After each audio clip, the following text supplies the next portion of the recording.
ইয়াশফা নিজের মতো করে বকেই যাচ্ছে। ওর মনে হচ্ছে কেউ ও কলিজা ছেড়ে নিচ্ছে। ইতিমধ্যে ম্যাও দুবার বমি করে ফেলেছে। ম্যাওয়ের নেতিয়ে পড়া শরীর দেখে ইয়াশফার বুকের ভেতরটা ভয়ে আরো দুরু দুরু কাঁপতে লাগলো। ও কিছুতেই বুঝতে পারছিল না এই রাতে ও কি করবে। ঠিক তখনই ঘরের দরজা ঠেলে ভেতরে ঢুকলো জ্যোতি আর রুহি। ইয়াশফাকে ওভাবে উস্কো খুস্কো চুলে বসে থাকতে দেখে জ্যোতি দ্রুত এগিয়ে এলো। ও উদ্বিগ্ন গলায় জিজ্ঞেস করলো, কি হয়েছে বুনু? এমন করছো কেন? তোমার বিলাইটার কি হয়েছে? ইয়াশফা আর নিজের কান্না ধরে রাখতে পারল না। ও প্রায় কাঁদো কাঁদো গলায় জ্যোতির দিকে তাকিয়ে বলল, দেখো না আপু, ও কেমন করছে। আমি এখন কি করব? কোথায় যাব এত রাতে? আমার বাচ্চাটার খুব কষ্ট হচ্ছে। পাশ থেকে রুহি পরিস্থিতি বেগতিক দেখে সান্ত্বনা দিয়ে বলল, তুমি একদম প্যানিক করো না ইয়াশাফা। দাঁড়াও, আমি এক্ষুনি পাপাকে কল করছি। পাপা, ওকে এক্ষুনি অ্যানিমেল হসপিটালে নিয়ে যাবে। রুহি চটপটি ফোন বের করে হৃদকে ডায়াল করলো। কিন্তু দুর্ভাগ্যবশত হৃদের ফোন তখন অন্য লাইনে ব্যস্ত, ওয়েটিং দেখাচ্ছিল। রুহি আর সময় নষ্ট না করে তালিকায় থাকা পরবর্তী নাম অর্থাৎ ঋষভকে কল দিয়ে বসলো। ঋষভ তখন বাড়িতে ছিল না, কোনো এক জরুরি কাজে বাইরে গিয়েছিল। রুহির কল স্ক্রিনে ভেসে উঠতে ও ফোন রিসিভ করে সরাসরি কাজের কথা এলো। কি হয়েছে? ভাইয়া, তুমি কোথায় এখন? বাইরে একটা কাজে এসেছি। Any problem? ভাইয়া, ইয়াশাফা খুব কাঁদছে। হোয়াট? ওপাশ থেকে ঋষভের শান্ত কণ্ঠস্বর এক সেকেন্ডে বজ্রের মতো গর্জে উঠল। ব্যাকুল হয়ে এক নাগাড়ে জিজ্ঞেস করলো, কেন কাঁদছে ও? ও কি কোথাও আঘাত পেয়েছে? ওকে অনেক ব্যথা পেয়েছে রোহি। দাঁড়া, আমি এক্ষুনি আসছি। রুহিকে আর কোনো উত্তর দেওয়ার বা পুরো ঘটনাটি খুলে বলার ন্যূনতম সুযোগ না দিয়েই ঋষভ কলটা কেটে দিল। ওপাশে রুহি ফোনটা কানের কাছে ধরে একদম থ হয়ে দাঁড়িয়ে রইল। কল কাটার ঠিক কিছুক্ষণের মধ্যেই ঝড়ের গতিতে রায়ানকুঞ্জের সদর দরজায় একটা গাড়ি এসে ব্রেক কষল। গাড়ি থেকে নেমে ঋষভ সিঁড়ি ভেঙে হন্তদন্ত হয়ে উপরে ছুটে এলো। ওর চুলগুলো উস্কো খুস্কো, কপালে বিন্দু বিন্দু ঘাম আর চোখে মুখে অস্থিরতা। ও কোনো মতে ইয়াশফার ঘরের দরজা ঠেলে ভেতরে ঢুকেই সোজা ইয়াশফার দিকে ছুটে গেল। বাকিদের উপস্থিতির তোয়াক্কা না করে ও এক ঝটকায় ইয়াশফাকে নিজের বুকের সাথে শক্ত করে জড়িয়ে ধরল। ও হৃৎপিণ্ড তখন কামারের নিহাইয়ের মতো পিটছে। ও ইয়াশফার মুখটা দুই হাতের মুঠোয় নিয়ে বলে উঠল, কি হচ্ছে ইয়াশ? কোথায় ব্যথা পেয়েছ দেখি? ইয়াশফা দুই চোখ গোল গোল করে তাকিয়ে রইল। ও মনে মনে ভাবল, ওই লোকটা কি পাগল হয়ে গেছে? ও আবার কখন ব্যথা পেল? ইয়াশফা একটু থতমত খেয়ে ঋষভের হাত দুটো আলতো করে সরিয়ে দিয়ে বলল, আমি কোথাও ব্যথা পাইনি। আমার মেয়েও খুব অসুস্থ। ইয়াশফার কথা শুনে ঋষভের উন্মাদের মতো আচরণ হঠাৎ থমকে গেল। ও হুট করেই রেগে গেল। ইয়াশফার গাল ধরে বলল, ইডিয়েট! এবার ওর নজর এবার নিচে নামতেই দেখলো ইয়াশফার কোলের ওপর একটা ছোট্ট নেতিয়ে পড়া বিড়ালছানা কাঁপছে। ও এক তপ্ত দীর্ঘশ্বাস ফেলে নিজেকে শান্ত করার চেষ্টা করলো। ঠিক তখনই ঘরের এক কোনায় দাঁড়িয়ে থাকা রুহি আর জ্যোতি মুখ টিপে মুচকি মুচকি হাসতে লাগলো। রুহি তো আর সুযোগ হাতছাড়া করলো না। ও নিজের দুই হাত কোমরে দিয়ে মুখটা ভীষণ রকম বাঁকিয়ে হুবহু ঋষভের গলার স্বর নকল করে ভেংচি কেটে উঠল। আমি ওকে বউ বলে মানি না। ও আমার বউ না। ঋষভ এক সেকেন্ডে আগের সেই কাঠখোট্টা রূপে ফিরে এলো। ও চোখ দুটো সরু করে কটমটানি চাউনি নিয়ে রুহির দিকে তাকালো। রুহি অবশ্য ভয় না পেয়ে জ্যোতিকে নিয়ে আরো একটু হাসলো। ঋষভ এবার গলার স্বর গম্ভীর করে ইয়াশফাকে জিজ্ঞেস করলো। কি হয়েছে ওর? ইয়াশফা বিড়ালের পিঠে হাত বুলিয়ে দিয়ে বলল, অনেক অসুস্থ। একটু আগে দুইবার বমি করেছে, আর এখন খিচুড়ির মতো উঠেছে। ওকে এক্ষুনি ডাক্তারের কাছে নিয়ে যেতে হবে। ঋষভ আর এক মুহূর্ত নষ্ট না করে এক পা এগিয়ে এসে বলল, ঠিক আছে, দাও ওকে আমার কাছে, আমি যাচ্ছি। ইয়াশফা চট করে বিছানা থেকে নেমে দাঁড়িয়ে বলল, না, আমিও যাব আপনার সাথে। ঋষভ এবার চোখ নামিয়ে কড়া গলায় ধমকে উঠল, একদম না। দেখেছো এখন রাত কয়টা বাজে? অনেক রাত হয়েছে বাইরে, আমি একাই সামলাতে পারবো। তুমি চুপচাপ বাসায় থাকো। কিন্তু ইয়াশফা জেদ ধরে কোল থেকে ম্যাওকে শক্ত করে ধরে চোখের জল মুছে বলল, না, আমি যাবই যাব। ও আমাকে ছাড়া থাকতে পারে না। আমি না থাকলে ওর আরো বেশি কষ্ট হবে। ইয়াশফার এই কান্নামাখা জেদ ঋষভ আর না করতে পারল না। ও একটা দীর্ঘশ্বাস ফেলে গাড়ি চাবির রিংটা আঙুলে ঘোরাতে ঘোরাতে করিডোরের দিকে পা বাড়ালো। ইয়াশফাও ম্যাওকে বুকে নিয়ে ওর পেছন পেছন গাড়ির দিকে রওনা হলো। গাড়ি স্টার্ট দিতেই মাঝরাতের নিস্তব্ধ আর নিঝুম রাস্তা চিরে ওদের গাড়ি ছুটে চলল একটি 24 ঘন্টা খোলা অ্যানিমেল ক্লিনিকের উদ্দেশ্যে। চারপাশের ঘুটঘুটে অন্ধকারের মাঝে হেডলাইটের আলোয় রাস্তাটা স্পষ্ট দেখা যাচ্ছে। ক্লিনিকের ভেতরে ঢুকতেই ডিউটি ডাক্তার দ্রুত ম্যাওকে টেবিল শুয়ে ওর প্রাথমিক চেক আপ শুরু করে দিলেন। এদিকে ইয়াশফার চোখে তখন ভর করেছে রাজ্যের ঘুম। গত কয়েকদিনের ধকল আর মাঝরাতের এই ছোটাছুটিতে ওর শরীর আর দিচ্ছিল না। ক্লান্তিতে চোখের পাতা দুটো যেন ভারী পাথরের মতো ভেঙে আসছিল। তবুও ও খুব কষ্ট করে নিজেকে জাগিয়ে রেখে ম্যাওয়ের মাথাটা আলতো করে ধরে দাঁড়িয়েছিল। মাথাটা ব্যথায় ছিঁড়ে যাচ্ছে। ঋষভ এক কোণায় দাঁড়িয়ে ইয়াশফার এই ঢুলুঢুলু অবস্থার ক্লান্ত মুখটার দিকেই গভীর মনোযোগে খেয়াল করছিল। ও বুঝতে পারল মেয়েটা যে কোনো সময় মাথা ঘুরে পড়ে যেতে পারে। ও আর দেরি না করে আলতো করে ইয়াশফার হাত ধরে কেবিন থেকে বের করে বাইরের ওয়েটিং জোনে নিয়ে আসলো। ভেতরে তখন ডাক্তার একা একা ম্যাওকে ইঞ্জেকশন দেওয়ার প্রস্তুতি নিচ্ছিলেন। ঋষভ ইয়াশফাকে ওয়েটিং জোনের একটা নরম সোফায় বসিয়ে দিল। তারপর নিজেও ওর ঠিক পাশে এসে বসলো। কিন্তু ইয়াশফা আর এক মুহূর্তের জন্যও নিজের চোখ খোলা রাখতে পারছিল না। একদিকে ম্যাওয়ের জন্য ভেতরে ছটফটানি, অন্যদিকে অনবরত কান্নার ধকলে ওর মাথা যেন ছিঁড়ে যাচ্ছিল। ও দুই হাত দিয়ে শক্ত করে নিজের মাথাটা চেপে ধরে রইল। ব্যথার চোটে সোজা হয়ে মাথাটা তোলার মতো শক্তিও ওর শরীরে অবশিষ্ট নেই। ইয়াশফার ছটফটানি দেখে ঋষভ আর কোনো কিছু না ভেবে হুট করে ইয়াশফাকে নিজের বুকের মধ্যে তুলে নিল। তারপর বাচ্চাদের মতো ওকে কোলে নিয়ে ধীর পায়ে হেঁটে হেঁটে ঘুম পাড়াতে লাগলো। ইয়াশফা নিজের দুই হাত দিয়ে ঋষভের গলাটা শক্ত করে জড়িয়ে ধরে চোখ বন্ধ করলো।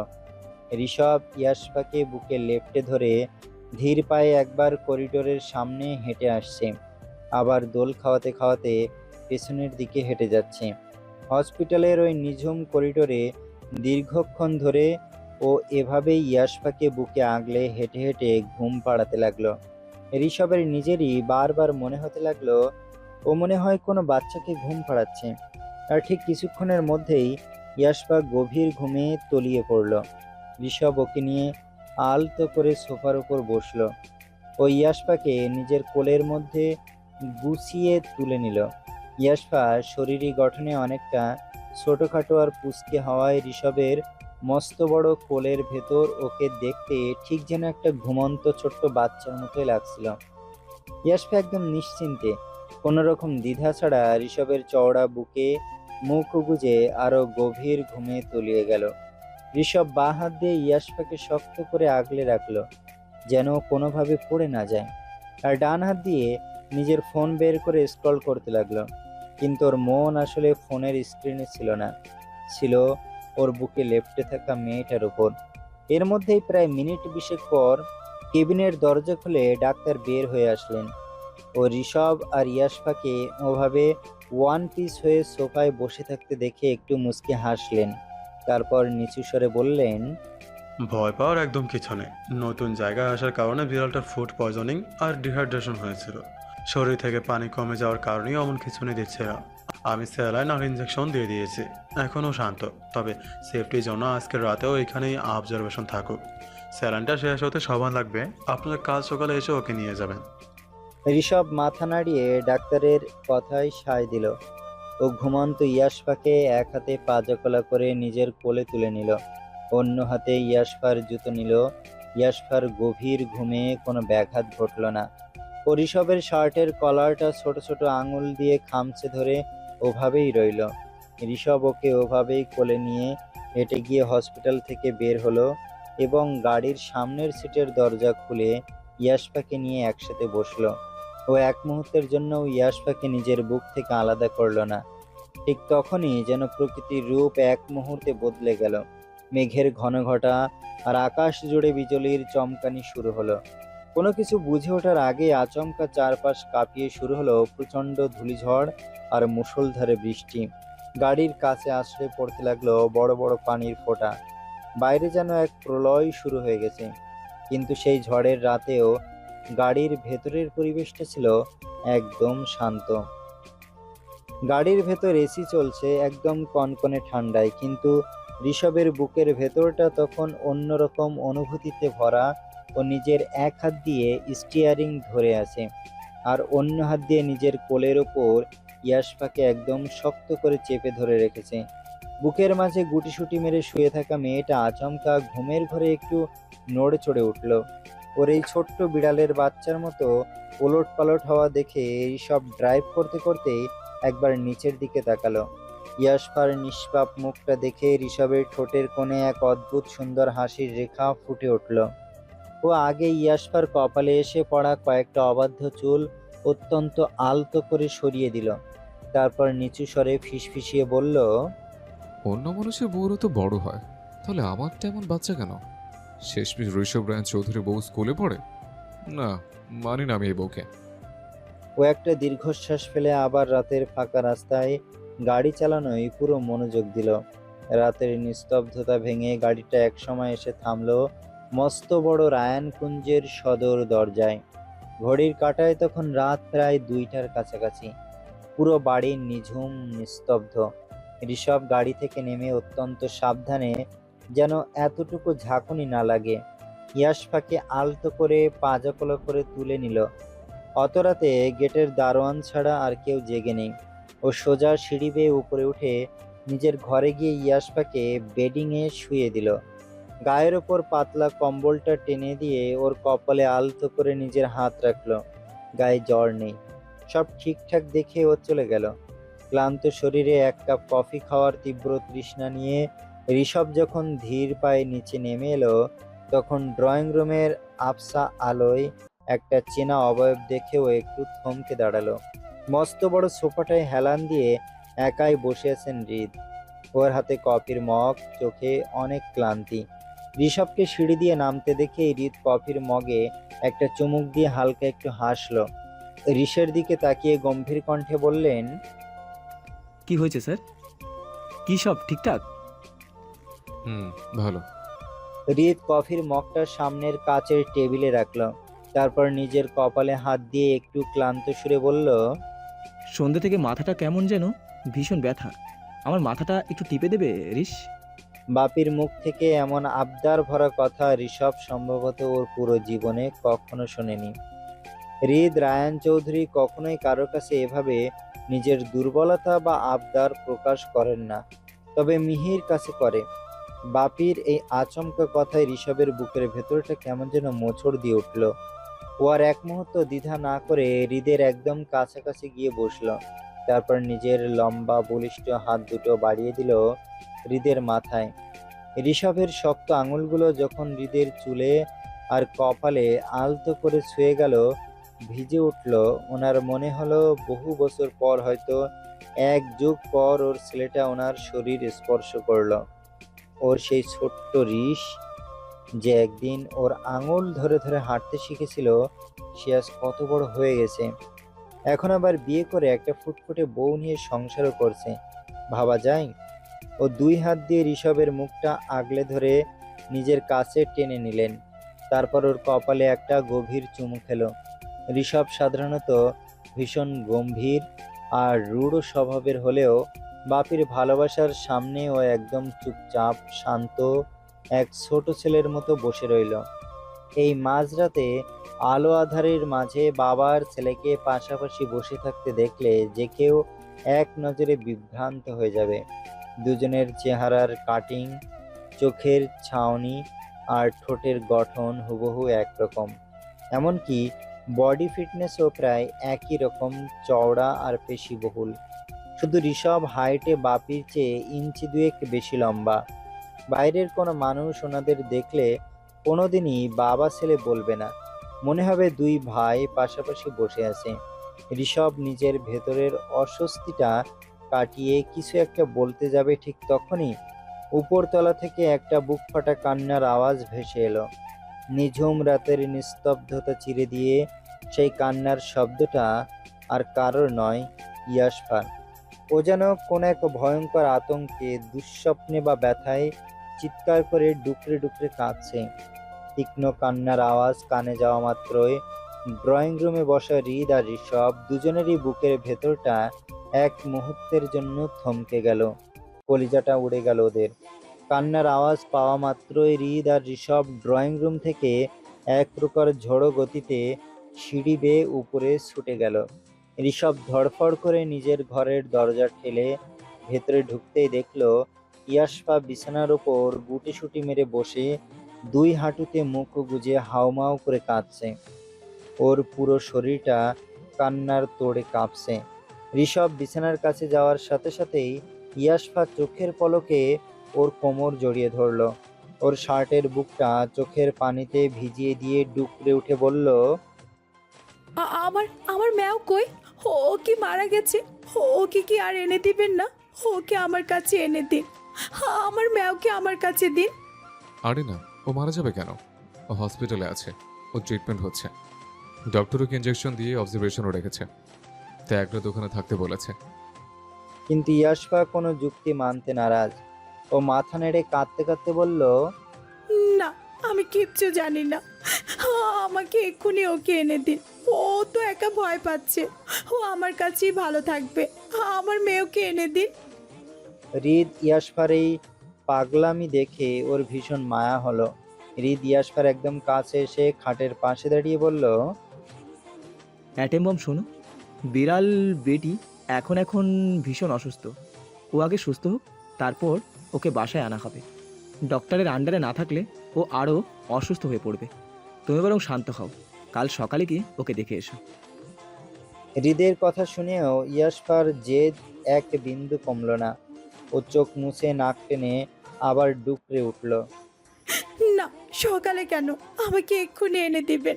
আমি কিচ্ছু জানি না। আমার এক্ষুনি ওকে লাগবে। ইয়াশফার এই কান্না আর ছটফটানি দেখে ঋষভের মেজাজটা এবার চড়ে গেল, কিন্তু একই সাথে ওর ভেতরের অস্থিরতাও কাজ করছিল। ও হাল ছেড়ে দিয়ে একটু রুক্ষ স্বরে ধমকে উঠে বলল, এই বাল থাম, কান্দিস না, এনে দিচ্ছে ওকে। আরেকটা কান্নার শব্দ মুখ থেকে বের হলে কানের নিচে মেরে কান ঝনঝনে দেব। স্টুপিড। কথাটা বলেই ঋষভ আর এক সেকেন্ডও দাঁড়ালো না। গভীর রাতে ওই অবস্থাতেই ইয়াশফার জেদ পূরণ করতে হন্তদন্ত হয়ে ঘর থেকে বেরিয়ে গাড়ির চাবি নিয়ে হসপিটালের উদ্দেশ্যে চলে গেল। ঋষভ চলে যেতেই ঘরের থমথমে ভাবটা একটু কাটলো। হৃদ ইয়াশফার দিকে তাকিয়ে মুচকি হাসল। ভাগ্যিস সেদিন আমার ছেলের সাথে তোমার বিয়েটা হয়েছিল, না হলে তোমার মতো অ্যাটেম বম আমি কোথায় পেতাম? শ্বশুরের মুখে এমন কথা শুনে ইয়াশফা নিজের কান্না ভুলে গেল। ও চোখ ভরা পানি নিয়েই খ্যাক খ্যাক করে হেসে উঠল। ইয়াশফাকে হাসতে দেখে হৃদ ওর পকেট থেকে একটা চকলেটের বক্স বের করে ওর হাতের উপর রাখলো। তারপর মাথায় হাত বুলিয়ে বলল, নাও, এবার আর কাঁদবে না। লক্ষ্মী মেয়ের মতো চকলেট খাও, আমি আসছি। হৃদ ঘর থেকে চলে যাওয়ার পর ইয়াশফা চকলেট হাতে ঋষভের ফেরার পথ চেয়ে বসে রইল। এদিকে ঋষভ এই মাঝরাতে হসপিটালে গিয়ে ডক্টরদের সাথে কথা বলে অনেক বুঝিয়ে শুনিয়ে অবশেষে বিড়ালটাকে ডিসচার্জ করিয়ে নিয়ে আসলো। ডক্টর অবশ্য কিছু জরুরি মেডিসিন দিয়ে কড়া করে বলে দিয়েছেন সকালে যেন অবশ্যই ওকে আবার চেক আপের জন্য আনা হয়।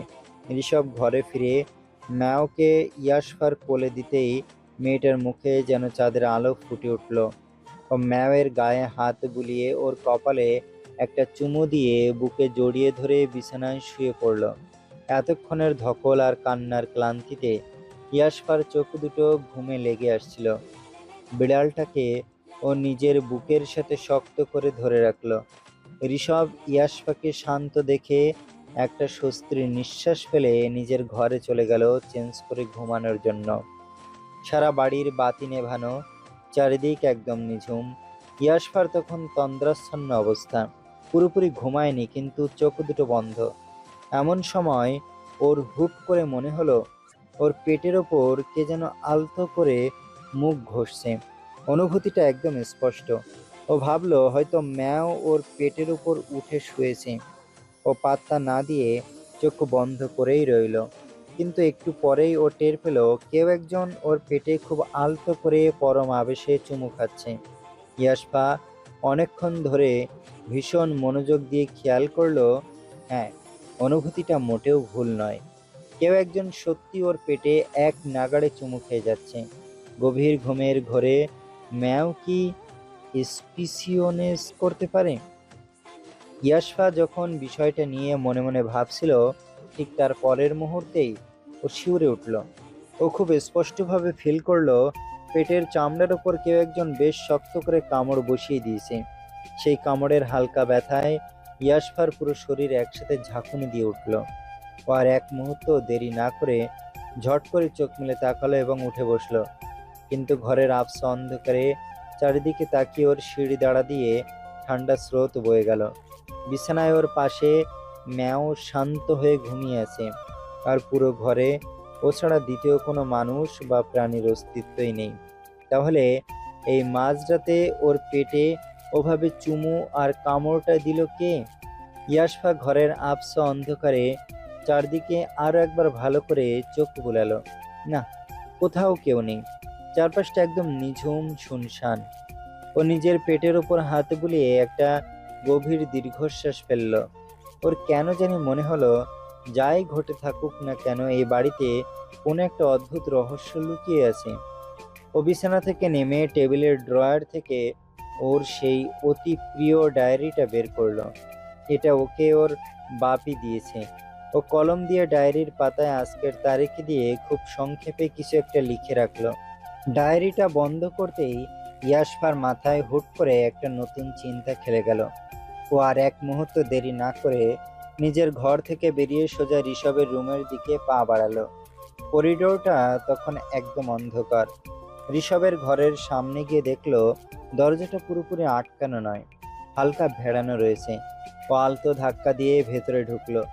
0 ওয়াটের নীলচে আলোর মাঝে দেখা যাচ্ছে সাদা ধবধবে মস্ত বড় বেডে ঋষভ একাই হাত পা ছড়িয়ে আয়েশ করে ঘুমাচ্ছে। ইয়াশফা খাটের একদম কাছে গিয়ে দাঁড়ালো। ঠিক তখনই ঋষভ কেমন যেন একটা অস্বস্তি বোধ করে আচমকা চোখ মেলে তাকালো। ঘরের মৃদু আলোয় নিজের বিছানার পাশে একটা অবয়ব দাঁড়িয়ে থাকতে দেখে ও এক মুহূর্তের জন্য চমকে উঠল। পরক্ষণে ইয়াশফাকে চিনতে পেরে ওর চোখ মুখ বিরক্তিতে কুঁচকে গেল। ও বিছানায় উঠে বসে একটু কর্কশ গলায় বলল, এই বাচ্চা, এত রাতে আমার রুমে এসছিস কেন? চোখে ঘুম নেই? থাপ্পড় চিনিস? ঋষভকে ওভাবে হুট করে উঠে বসতে দেখে ইয়াশফা একটুও ভড়কালো না। ও নিজের ভেতরে রাগ আর ক্ষোভ উগড়ে দিয়ে বিড়ালের মতো গড়গড় করে বলল, আমার পেটে কেউ চুমু খেয়েছে জানেন? ইয়াশফার মুখে এমন অদ্ভুত কথা শুনে ঋষভ একদম আকাশ থেকে পড়ল। ও নিজের কানকে বিশ্বাস করতে পারছে না। ও চোখ দুটো বড় বড় করে অবাক হয়ে বলল, হোয়াট? কে চুমু খেয়েছে তোকে? ইয়াশফা মুখটা ভীষণ কান্না ভেজা করে বলল, আমি তো জানি না কে, শুধু চুমু না, দেখুন এইখানে একটা কামড়ও দিয়েছে শয়তানটা। কথাটা বলে ইয়াশফা ওর পরনের ঢিলে ঢালা গেঞ্জিটা সামান্য উপরের দিকে তুলে দেখালো। ঋষভ মোবাইল ফোনের ফ্ল্যাশ লাইটটা জেলে ইয়াশফার পেটের দিকে তাকাতেই ওর পুরো শরীর রাগে রিড়ি করে উঠল। ইয়াশফার ফর্সা পেটের চামড়ার উপর আসলেই একটা জায়গা বেশ লাল হয়ে ফুলে আছে, আর সেখানে স্পষ্ট দুটো দাঁতের নিখুঁত দাগ বসে আছে। এই দৃশ্য দেখা মাত্রই ঋষভের মাথার সব কটা রগ একসাথে চিড়বিড় করে উঠল। মেজাজ খারাপ হয়ে গেল ওর। ওর নিজের বাড়িতে ওর নিজের বিবাহিত বউকে এত রাতে কার এত বড় সাহস যে ঘরে ঢুকে এমন নোংরামি করে যাবে? রাগে ঋষভের হাত দুটো মুষ্টিবদ্ধ হয়ে গেল। ওর মনে হচ্ছে ইয়াশফার গলাটা টিপে এখনই মেরে ফেলতে। ও ইয়াশফার দিকে জ্বলন্ত চোখে তাকিয়ে দাঁত পিড়মিড় করে বলল, কোন ছেলে থেকে চুমু খেয়েছে সত্যি করে বল। কার সাথে তোর অ্যাসপায়ার চলছে? ঋষভ ওভাবে সন্দেহ করতেই ইয়াশফা একদম তেলে বেগুনে জ্বলে উঠল। ও রেগে মেগে চিৎকার করে বলল, আরে বাড়া, আমি কি জানি নাকি কে খেয়েছে? জানলে তো আমি নিজে জুতো দিয়ে দিতাম। আমি কি সাত করে ওরে কামড় দিতে ডেকেছি? হ্যাঁ, যে আসো আমার পেটে কামড় দাও, না হলে আমার ঘুম আসবে না। সাও, থাক, আর বললাম না। ইয়াশফার মুখের এই চড়া জবাব শুনে ঋষভ বুঝতে পারল মেয়েটা আসলেই সত্যি বলছে। ও একটা লম্বা শ্বাস ফেলে নিজের রাগটা কোনো মতে নিয়ন্ত্রণ করার চেষ্টা করলো। তারপর ইয়াশফার ঢিলে ঢালা পোশাকটার দিকে তাকিয়ে একটু কড়া গলায় বলল, কালকে থেকে বাসে স্প্যানিশ গেঞ্জি টেঞ্জি পরে ঘুরবি না, ভদ্র জামা কাপড় পরবি, বুঝছিস? স্প্যানিশ গেঞ্জি পরে পুরো বাড়ি টই করে ঘুরতে দেখলে থাপ্পড় দিয়ে দাঁত ফেলে দেবো। ঘরের থমথমে পরিবেশটা একটু শান্ত হলে ঋষভ বিছানার এক পাশটা ফাঁকা করে দিয়ে গম্ভীর গলায় বলল, আর কোনো কথা না বাড়ি এখানে এসে ঘুমাও, নিজের ঘরে যাওয়ার কোনো দরকার নেই। ইয়াশফা প্রথমে একটু ইতস্তত করলো, কিন্তু পেটের ওই কামড়ের ভয় আর মাঝরাতের ওই অনুভূতির কারণে ও আর জেদ দেখালো না। গুটিসুটি মেরে ঋষভের দেখানো পাশে গিয়ে শুয়ে পড়ল। বিছানার লাইটটা নিভিয়ে দিয়ে ঋষভ শুয়ে পড়লো ঠিকই, কিন্তু ওর চোখ থেকে ঘুম উধাও হয়ে গেছে। ও সিলিংয়ের দিকে তাকিয়ে এক নাগাড়ে গভীর চিন্তা করতে লাগলো, কে ইয়াশফাকে ওভাবে স্পর্শ করলো? এই বাড়িতে এমন কে আছে যে এত বড় দুঃসাহস দেখালো? ও মনে মনে ইয়াশফাকে যতই নিজের বউ বলে মেনে না নি, তাই বলে অন্য কেউ এসে ওর উপর অধিকার ফলাবে আর এমন বেয়াদবি করে পার পেয়ে যাবে? মনে মনে ভাবলো, সামনে পেলে কলিজা টেনে ছিঁড়ে ফেলবে, সেটা মেয়ে হোক আর ছেলে হোক। নিঝুম রাত, চারপাশের সবকিছু একদম নিস্তব্ধ, নিশ্চুপ। ঘড়ির কাঁটায় সময় এখন ভোর 4:15। পুরো রায়ানকুঞ্জ তখন গভীর ঘুমে আচ্ছন্ন। এসির কনকনে ঠান্ডা বাতাসে ঘরের পরিবেশটা আরো থমথমে হয়ে আছে। বেডিংয়ের এক কোনায় ইয়াশফা ঋষভেরই ঠিক পাশটাতে একদম নিষ্পাপ বিড়ালের বাচ্চার মতো গুটিসুটি মেরে অঘরে ঘুমাচ্ছে। ওর মুখে কোনো ভয়ের ছাপ নেই, যেন কিছুক্ষণ আগে ঘটে যাওয়া সেই ঘটনাটি ওর অবচেতন মন থেকে একদম মুছে গেছে। ও নিশ্চিন্তে ঘুমাচ্ছে, কিন্তু ঋষভের দু চোখে এক ফোঁটাও ঘুম নেই। ও চিত হয়ে সিলিংয়ের দিকে তাকিয়েছে, আর ওর মাথার ভেতরে এক ভয়ঙ্কর ঝড় বয়ে যাচ্ছে। তীব্র একটা ক্ষোভ আর অস্থিরতা ওকে ভেতর থেকে কুড়ে কুড়ে খাচ্ছে। ও কিছুতেই মাথা ঠান্ডা করতে পারছে না। নিজের মনের ভেতর এক নাগড়ে একই প্রশ্ন হাতুড়ির মতো বাড়ি মারছে, কে চুমু খেলো ইয়াশফাকে? কার এত বড় সাহস যেই রায়ানকুঞ্জে ঋষভ রায়ন চৌধুরীর বউয়ের ঘরের বেডিংয়ে ঢুকে ওর বিবাহিত বউয়ের গায়ে এভাবে হাত দেওয়ার দুঃসাহস দেখায়? কে সেই জানোয়ারের বাচ্চা যার দাঁতের লালচে দাগ এখনো ইয়াশফার ফর্সা পেটের চামড়ায় স্পষ্ট হয়ে আছে? ভাবতে ভাবতে ঋষভেরই কপাল বেয়ে এক ফোঁটা ঠান্ডা ঘাম ঝরে পড়ল। রাগে ওর পুরো শরীরের রক্ত যেন রি রি করে ফুটছে। ও বেডিংয়ে উঠে বসলো। অন্ধকার ঘরের আবসা আলোয় ও নিজের দুই হাত মুঠো করে ধরল। হুট করেই ওর জট পাকানো মাথায় একটা তীব্র চিন্তার আলো খেলে গেল। ও মনে মনে ভাবলো, করিডোরেতে একটা high definition night vision camera লাগানো আছে। রাতে কেউ যদি ইয়াসের ঘরে ঢুকে, তবে ক্যামেরার চোখ এড়ানো কোনোভাবেই সম্ভব না। ও আর এক সেকেন্ডও দেরি করলো না, চট করে ঘুম থেকে উঠে দাঁড়ালো। বেডিং ছাড়ার আগে ও কয়েক মুহূর্তের জন্য গভীর ঘুমে মগ্ন ইয়াশফার মায়াবী মুখটার দিকে এক দৃষ্টিতে তাকিয়ে রইল। মেয়েটা কতটা অবুঝ আর ছটফটে, অথচ ওর অজান্তেই রাতে ঘরের ভেতর কি এক নোংরা খেলা হয়ে গেল। ঋষভ একটা দীর্ঘশ্বাস ফেলে অত্যন্ত সাবধানে একদম নিঃশব্দে পা টিপে টিপে খাট থেকে নেমে এলো, যাতে সামান্য শব্দেও ইয়াশফার ঘুম না ভেঙে যায়। ও ঘরের কোণার টেবিল থেকে ল্যাপটপটা বের করলো। ল্যাপটপ অন হতে স্ক্রিনের নীলচে আলোটা ওর অন্ধকার মুখে এসে পড়ল, যা ওর চোখ দুটোকে আরো হিংস্র আর লালচে দেখাচ্ছিল। ঋষভের কাছে এই বাড়ির মেইন সিকিউরিটি সার্ভারের স্পেশাল অ্যাক্সেস আছে। ও অত্যন্ত ঠান্ডা মাথায় সার্ভারে ঢুকে আজ রাতের করিডোরের ফুটেজটা বের করলো। ওর টাইম লাইন সেট করলো রাত 1টা থেকে ভোর 3:30 পর্যন্ত। এই দীর্ঘ সময়টার মধ্যে করিডোর দিয়ে কারা কারা যাতায়াত করেছে ও খুব নিখুঁতভাবে সেটা স্ক্রিনের দিকে ঝুঁকে দেখতে লাগলো। ফুটেজ প্লে হতেই ও দেখলো রাত 11:30 জ্যোতি আর রুহি ইয়াশফার রুমে ঢুকেছিল। এর কিছুক্ষণ পর ঋষভ নিজে সেই ঘরে প্রবেশ করে এবং ম্যাওয়ের অসুস্থতার কারণে ইয়াশফাকে শান্ত করে হসপিটালের উদ্দেশ্যে বেরিয়ে যায়। এরপর করিডোর পুরো ফাঁকা, শুনশান। টাইমলাইন আরও সামনে এগোতে স্ক্রিনে ভেসে উঠল রাত 2:15 দৃশ্য। ঋষভ দেখল ও নিজে ইয়াশফাকে কোলে নিয়ে হসপিটাল থেকে ফিরে ধীর পায়ে ওর ঘরে রেখে এলো। তারপর ও ইয়াশফাকে বেডিংয়ে শুইয়ে দিয়ে নিজে ফ্রেশ হওয়ার জন্য নিজের রুমে চলে যায়।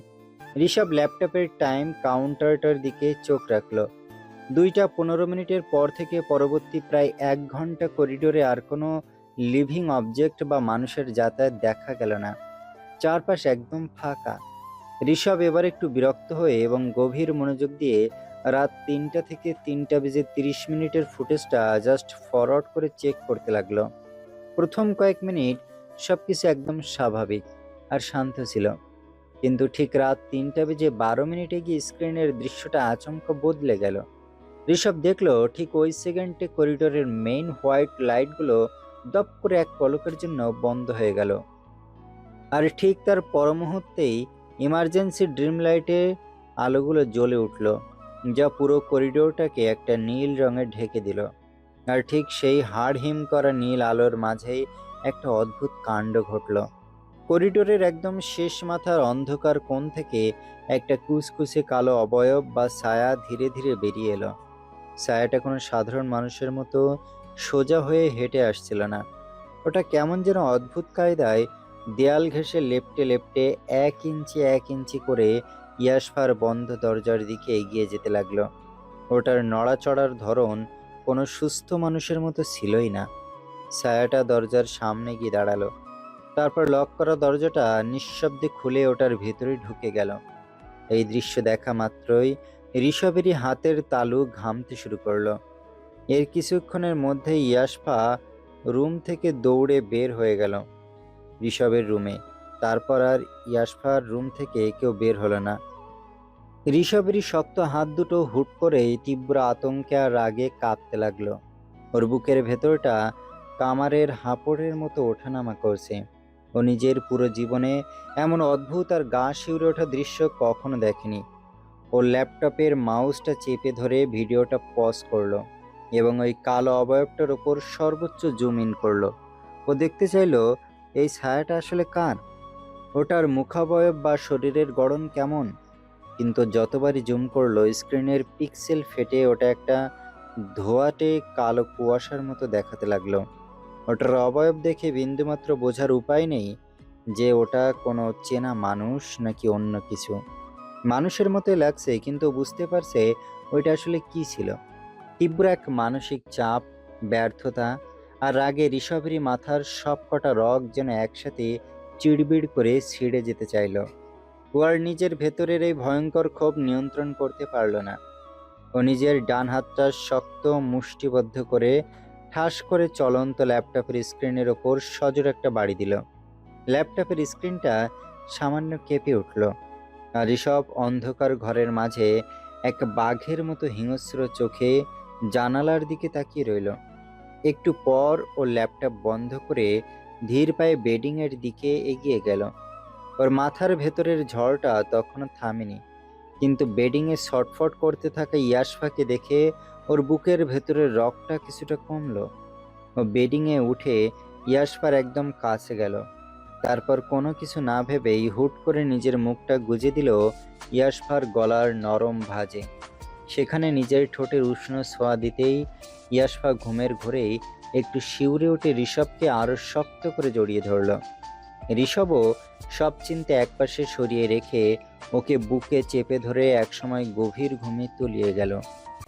সকালবেলা জানালার ভারী পর্দা গলে তখন দুপুরের চড়া রোদ ঘরের ভেতর এসে পড়েছে।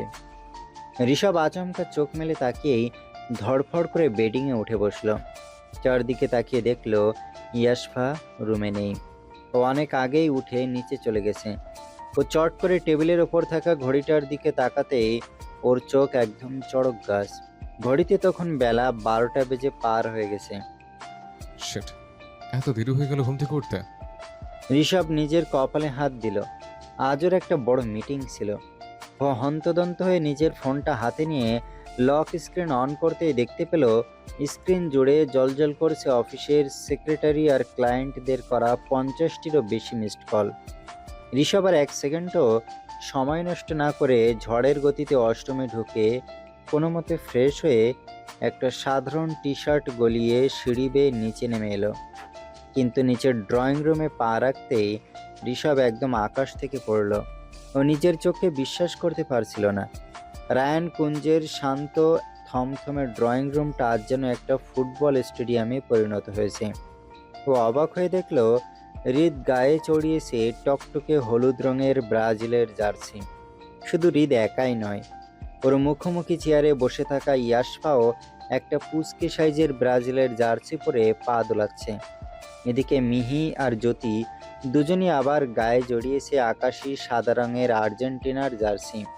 শুধু তাই নয়, মুগ্ধ, রুহি আর শুভ্র সবাই ব্রাজিলের জার্সি পরে এক লাইনে বসে আছে।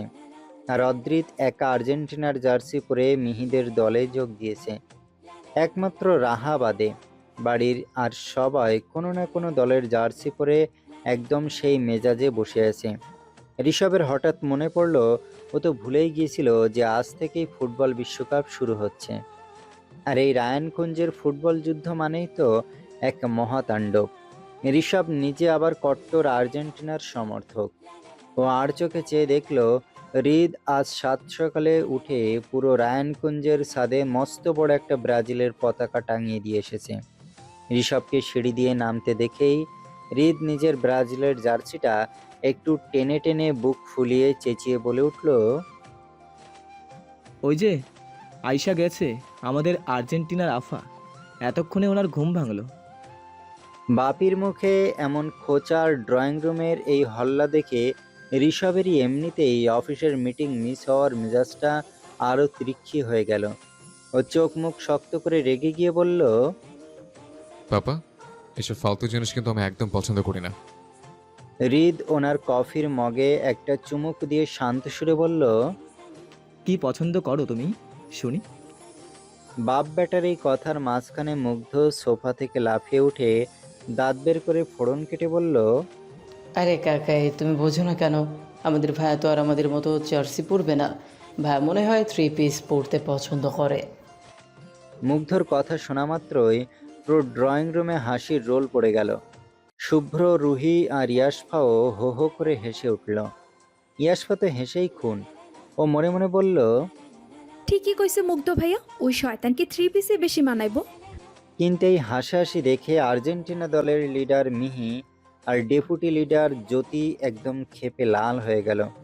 নিজেদের দলের সমর্থক ঋষভকে এভাবে অপমান করা হচ্ছে দেখে মিহি নিজের হাতের বেলনটা উঁচিয়ে একদম তেড়ে গেল মুগ্ধর দিকে। ওর চোখ কটমট করে বলল, 7 আপ খাস লজ্জা করে না? আবার বড় বড় কথা বলিস, পাঠা একটা। মিহি মুগ্ধকে ধমকাতেই হৃদ আবার নিজের দলের ছোট সদস্যকে বাঁচাতে মাঝখানে ঢাল হয়ে দাঁড়ালো।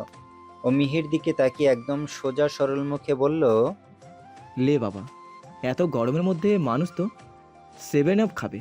ঠান্ডা ঠান্ডা 7 আপ খাওয়া তো স্বাস্থ্যের জন্য ভালো। এতে এত বড় কথা বলার কি আছে? আজব তো। হৃদের কাউন্টার শুনে শুভ্র আর মুগ্ধ হাই ফাই করলো। আর মিহির আগে ফুঁসতে ফুঁসতে ঋষভকে বলল, দেখিস রিস, তোর বাপের মুখে কথকতা। আজ আর্জেন্টিনা জিতলে এই বুড়োটাকে আমি ঘর থেকে বের করে দিব। পুরো ড্রয়িং রুম তখন ফুটবল যুদ্ধের চরম হাসি খুশি আর ফানি আমেজে মেতে উঠল। ঋষভ ড্রয়িং রুমের একটা বড় সোফা এসে ধপাস করে বসলো। অফিসের মিটিং মিস হওয়ার মেজাজ খারাপটা ওর মুখে তখন স্পষ্ট। ও বসা মাত্রই ওর ঠিক এক পাশে হৃদ এসে বেশ আয়েশ করে বসলো। ওর ব্রাজিলের জার্সিটা দেখে ঋষভেরই বিরক্তি যেন আরও এক কাঠি চড়ে গেল। ঠিক তখনই ড্রয়িং রুমের ওপাশ থেকে একদম লাফাতে লাফাতে ধেয়ে আসলো ইয়াশফা। ওর পরনে সেই পুচকে সাইজের ব্রাজিলের জার্সি। ও এসে কোনো কিছুর তোয়াক্কা না করে ধপ করে হৃদের পাশে বসে গেল। ও বসলো হৃদের পাশে ঠিকই, কিন্তু ওর জ্বলন্ত চোখ দুটো রাখলো ঋষভের দিকে।